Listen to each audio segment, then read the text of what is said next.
So I'm going to set up my top cut, and I've always done it this way. Every single log I think I've ever milled has been this way. It works great for me. Let's see. You know, I don't think it's any less precise than other methods, you know, but that said, if it doesn't work for you, then it doesn't work for you. So I'm going to go around and do the same thing.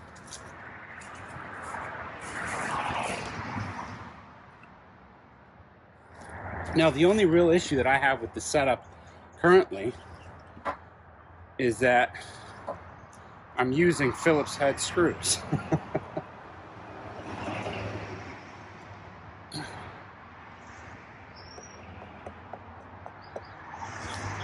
Okay, so I don't care about anything but plumb. That's it, and plumb is a reference that I can use with my other board.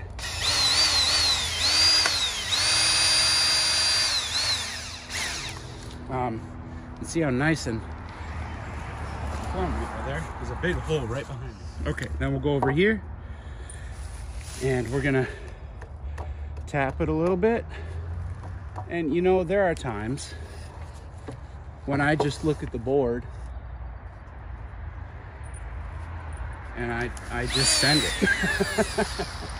Because to me, this board is perfectly flat.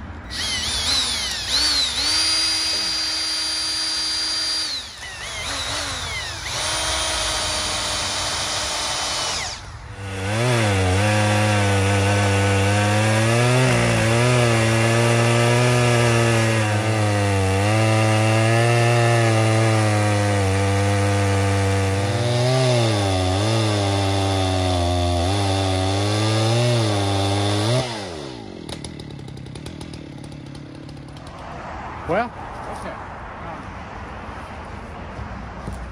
So here we go.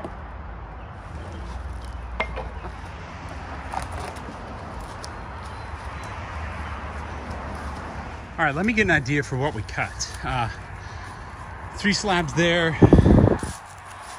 We got, there's a big hole there. I keep forgetting about 4, 5, 6. And then we've got, you know, top cut, 7, 8, 9, 10. Okay. So, wow.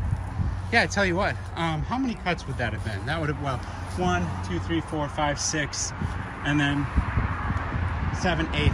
8 cuts. 8 mill cuts. And I milled it wide, milled it thick. You know, that's about 4 3/4, maybe 5 inches thick. This is one of the steel cuts. I mean, just, you can't complain about that. You know, you really can't. It's just incredible. And I want to contrast that with, where's one of my first cuts? Yeah, just look at this washboarding. Look at that. Honestly, it's kind of a nice texture for furniture and whatnot. I might hang on to this one. But that's gonna be a lot of surfacing. That's probably 1/8 of an inch minimum that needs to come off for surfacing, and that's just a lot of wood. Oh man, and that is just not what you want to see. This would have been with my steel chain. I hope I didn't hit it on both sides. Okay, I didn't. I don't think I hit it on both sides, but yeah, that's not what you want to see. I cut right through it. But the thing is, I never knew it was there until I just flipped this slab up and saw it. So, wow, impressive.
So you guys can see how I move my slabs. If I can, I stand them up and then use a log cart, or, you know, a dolly, whatever you want to call it, to roll it to my truck. And one thing that has helped me enormously has been this Picaroon. This one's made by Council Tool. I've looked around at a lot of the other Picaroons and the Hookaroons out there. Council Tool makes both of them. You know, Hookaroons are for rolling logs. Picaroons are for picking stuff up. I do think that the versions made by Council Tool are the best on the market from what I've seen, and it has saved my back. It has saved just every joint in my body so much wear and tear over the last couple. I think I might have had this a few months now.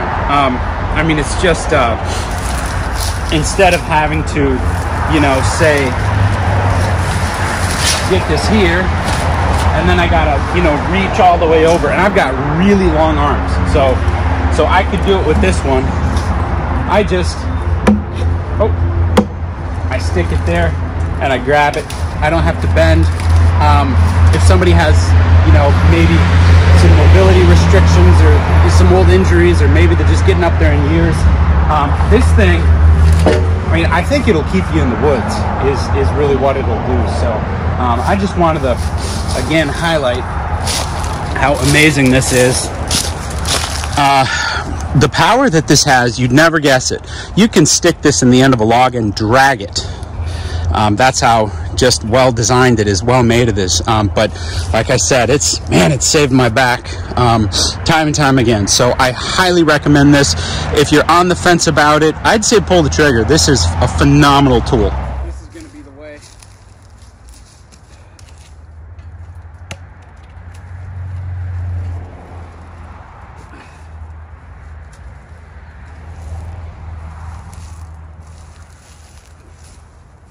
Come on.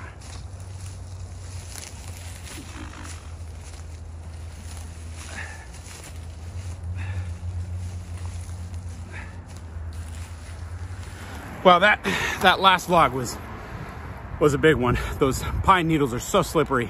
And then I got to go uphill, and the guy's got a nice lawn, so I don't want to tear it up.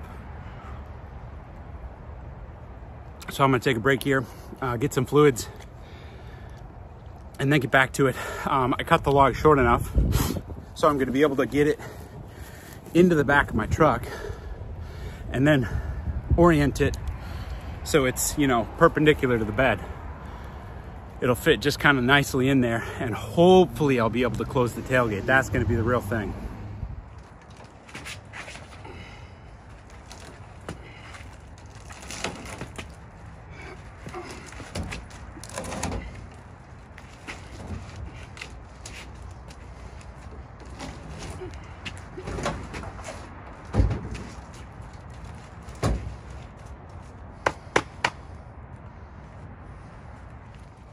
Are you gonna get it? Yes. Nice.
Well, it wasn't pretty, but it's done. So here we go.